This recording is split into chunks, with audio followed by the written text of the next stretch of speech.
Contoh di sini kita lihat ada konteks free grammar-nya adalah S, kemudian S ini bisa diderivasi menjadi XXW atau Y.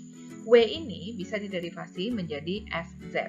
Seperti yang kita ketahui, di dalam CFG itu kan ada yang namanya variabel, yaitu di sini yang huruf besar ya si pemproduksinya, dan ada yang namanya terminal.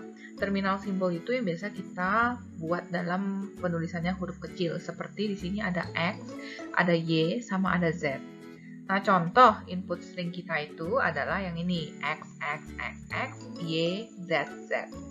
Jadi, kita mau ngecek nih, apakah input string X, X, X, X, Y, Z, Z ini sesuai dengan aturan grammar yang diberikan atau tidak.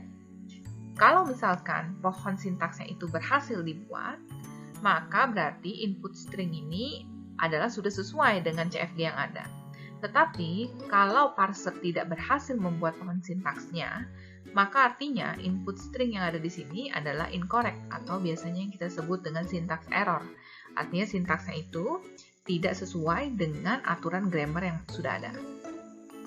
Nah, pertama kita coba lihat dulu perbedaannya apa top-down parsing dengan bottom-up parsing. Kita lihat simulasinya. Kalau top-down parsing, seperti yang tadi dibilang, dia akan mulai dari root-nya dulu. Jadi root-nya itu biasanya kita akan mulai dengan start symbol dari konteks free grammar kita. Di sini kita punya start symbol, yaitu si S-nya.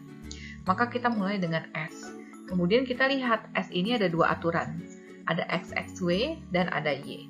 Kemudian dari aturan itu kita akan melakukan derivasi. Contoh di sini S akan diderivasi menjadi XXW. Kemudian kita cek bahwa XX ini merupakan terminal simbol. Maka kita tidak perlu atau kita tidak bisa melakukan derivasi dari sebuah terminal simbol. Maka kita akan lanjut ke yang berikutnya, yaitu yang W. W ini ada satu pilihan saja. W bisa diderivasi menjadi SZ di sini. Sehingga kita akan lakukan derivasi W menjadi SZ. Lalu kita cek kembali si S ini ternyata merupakan sebuah variabel. Artinya kita bisa melakukan derivasi lagi. Kita akan terus lakukan derivasi sampai kita mencapai terminal simbolnya kita. Nah, kita cek lagi di sini S akan diderivasi lagi menjadi XXW lagi. Kemudian XX ini juga terminal simbol. Kemudian W ini akan diderivasi kembali menjadi SZ. Kemudian S ini akan diderivasi lagi menjadi Y di sini karena kita sudah punya 4X. Ya, sesuai dengan inputnya. Lalu next token kita mau punya Y. Maka S akan diderivasi dengan pilihan aturan yang kedua, yaitu dengan Y. Setelah itu Y ini adalah terminal simbol, maka kita akan cek ke sebelah kanannya lagi, Z juga terminal simbol, Z juga terminal simbol. Sehingga kita mendapatkan outputnya adalah XXXX, YZZ dari hasil parsernya. Oke. Nah, ini adalah top-down parsing. Tadi kita mulai dari root-nya, kita akan turun sampai mencapai leaf node-nya, seperti itu.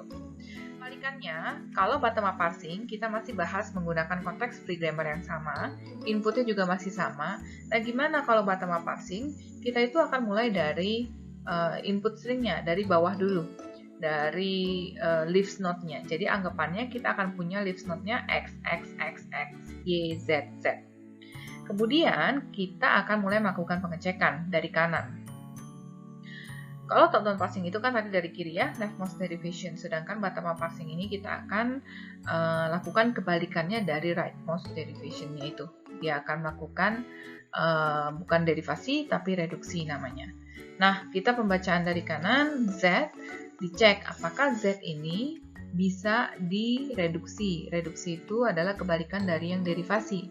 Kalau derivasi tadi kan dari S, kita bisa derivasi menjadi Y. Kebalikannya, kalau namanya reduksi, Y ini nanti bisa direduksi menjadi S, seperti itu.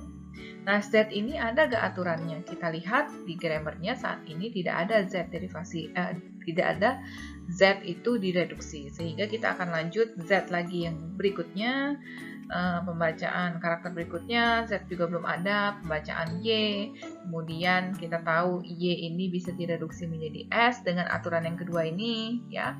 Kemudian kita cek lagi, ternyata S sama Z itu ada aturannya di W, maka kita bisa lakukan reduksi lagi menjadi W, si SZ ini. Lalu kita cek lagi, WZ kan tidak ada ya, maka kita lanjut ke next karakter, ada X lagi. Lalu kita cek X lagi, ternyata tidak bisa diapa-apain. Lalu ternyata ada aturan S itu bisa diderivasi menjadi XXW, berarti kebalikannya XXW di sini kita bisa reduksi menjadi si S-nya. Lalu kita cek lagi bahwa S sama Z, maka kita bisa reduksi menjadi W. Kemudian kita cek lagi X, X, W ini bisa kita reduksi menjadi S.